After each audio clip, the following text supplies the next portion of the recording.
Okay, no. Stop. Just wanted to add this in because it's kind of funny. Here's an exchange we had on Twitter. I'm only adding it because what he said was pretty dumb. I don't understand.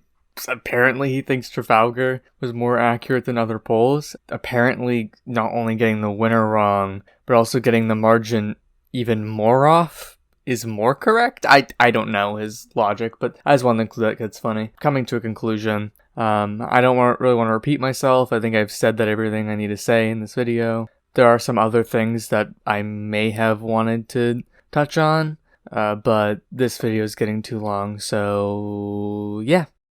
Enjoy the video, like and subscribe to help me out. You can also click on the videos on the screen if you want to watch more content.